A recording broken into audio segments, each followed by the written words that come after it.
mga ka-Pescador! Welcome po sa ating DIY segment for today. Kung mapapansin nyo po, may hawak tayong DAIWA EXELLER LT 4000. At ang susubukan po natin gawin ngayon ay mag-i-improvise tayo ng click lip spring para sa reel na to.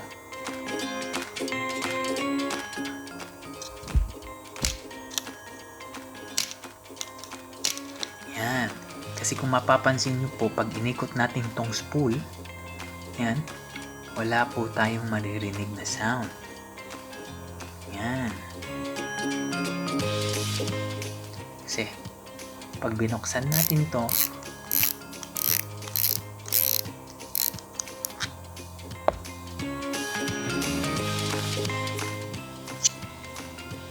yan, wala na yung spring niya. So, yun po yung gagawin natin today. Kasi yung spring na yun, pag tumama dyan sa loob ng spool, siya yung gumagawa ng clicking sound. So, samahan niyo po ako sa paggawa ng clicking spool. Ipapakita ko po sa inyo kung paano ko siya gagawin. Yan, okay.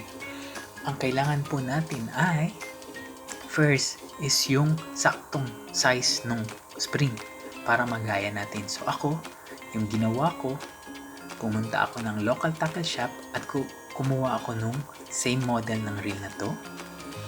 Iniram ko yung spring at itinrace ko dito sa papel na to para magkaroon tayo ng saktong kopya para magaya natin.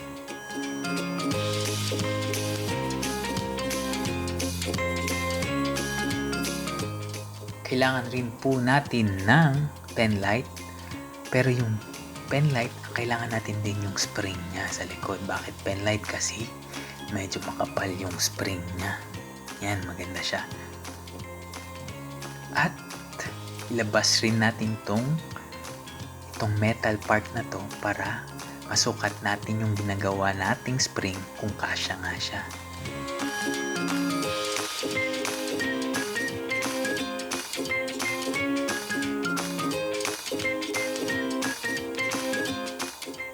Okay, yan na.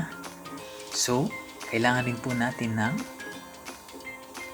plies, isa pang plies at martilyo. O yan, makikita nyo mamaya kung bakit. Ngayon, subukan na natin siyang straight. Yan.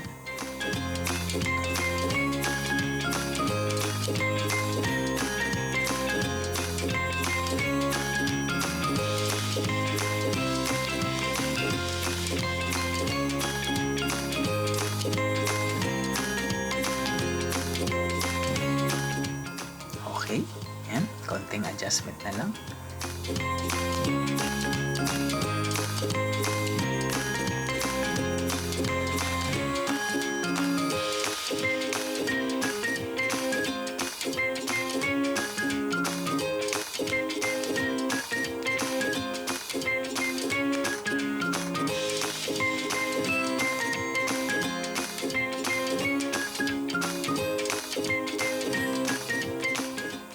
Po mga kapeskador, kung medyo diretso na yung ating spring, yan, ngayon susubukan na natin gawin yung head part.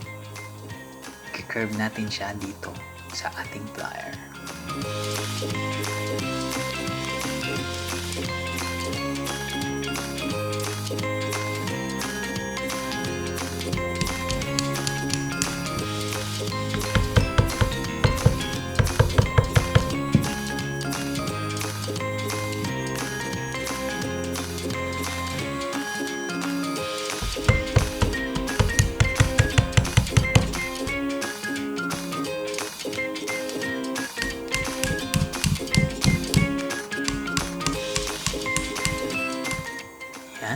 Sukat, adjust.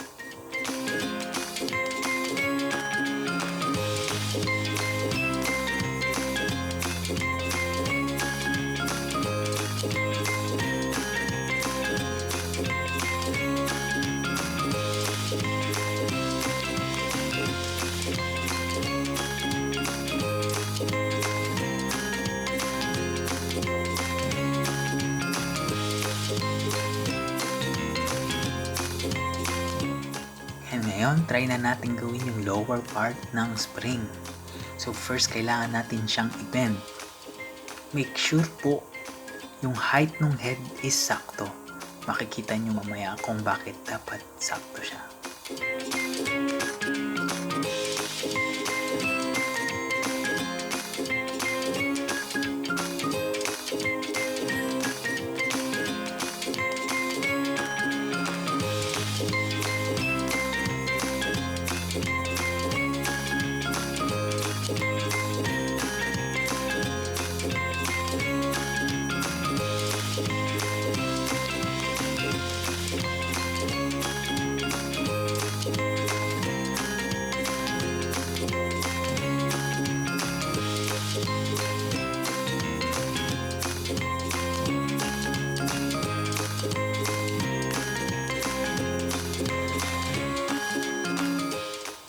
Okay. Ayan. So ngayon, try na natin i-curve yung lower part ng ating spring.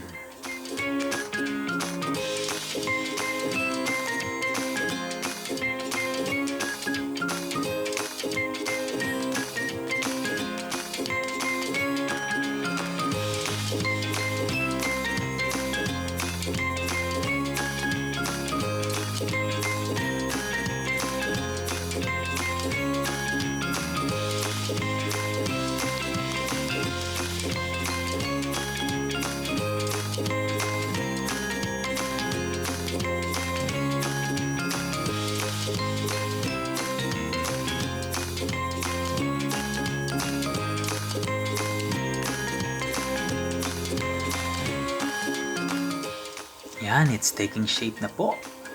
Konting adjustment na lang.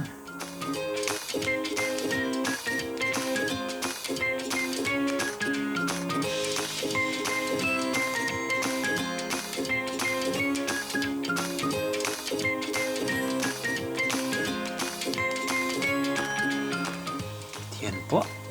Medyo okay na siya. So ngayon, try na natin siyang putulin. So dapat po sukatin nyo ng eksakto kasi kung medyo maikli ang pagkaputol nyo, di siya magkakasya doon sa metal part kung saan siya ipinapasok. So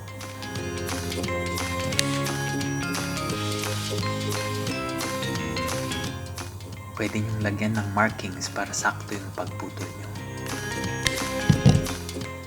At ayan na po.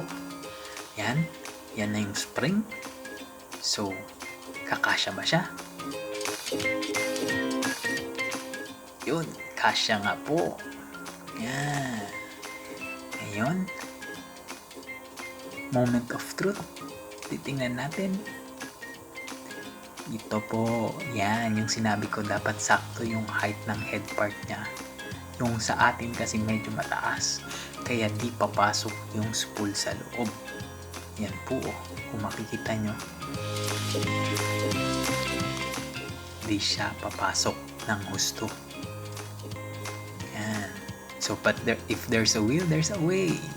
So, ang paraan pong naisip natin is pabaliktad natin siyang i-install. So, kailangan lang po natin ng konting grease para dumikit yung washer yan, drag washer, dun sa spool.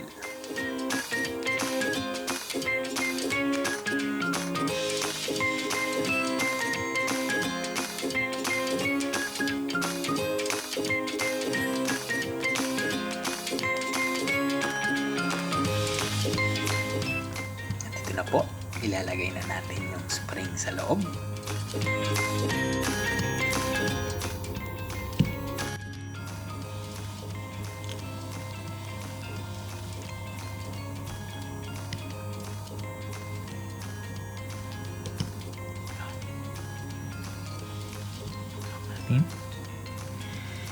Try natin ito. Then moment of truth. Yan, titingnan natin kung effective nga ba ang ating paggawa ng spring.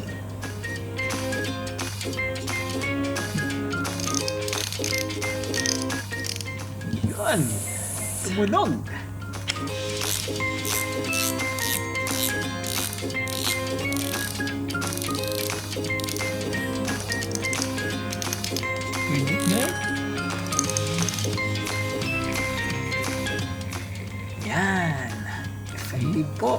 nakagawa tayo ng click clip. Yan, pakinggan niyo po.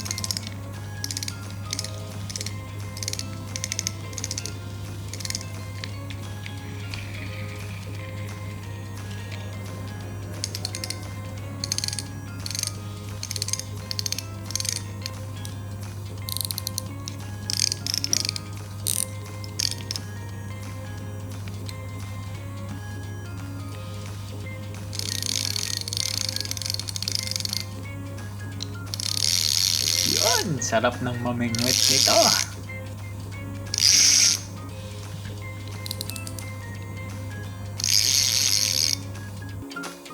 Okay, kung di nyo po kayang gawin yon, kung tinatamad kayo, may isang way po tayo. Pwede tayong mag-order online. So, kailangan lang po natin is yung diagram ng ating reel or yung manual. So, kung wala na po yun, pwede rin tayong mag-download online. So, ito po yung diagram ng reel natin, ng Exceller. So, ang hinahanap po natin is yung spring.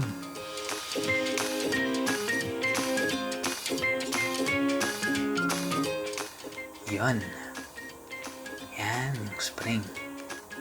Yung number 10. Yan. So, ngayon, kung nakita na natin yung part na hinahanap natin sa atin is itong spring, which is number 10, puntahan natin yung list at titingnan natin kung ano siya. Yan, yung spool click lip spring. Pero ang pinaka-importanting part is yung code niya. Yan, yung F709002. Yan, kailangan natin yan. Tandaan nyo yun kasi yun yung itatype natin kung mag-order tayo online like sa eBay. So, tatype lang tayo ng DAIWA parts, then yung code number which is 70 F709002. Yan. At wala, yan po. Kung meron kayong means to order online, then order nyo po online. Yan. Yan na po. Yan. Kung nagustuhan yung video na to, please give this a like, share, and subscribe. Salamat!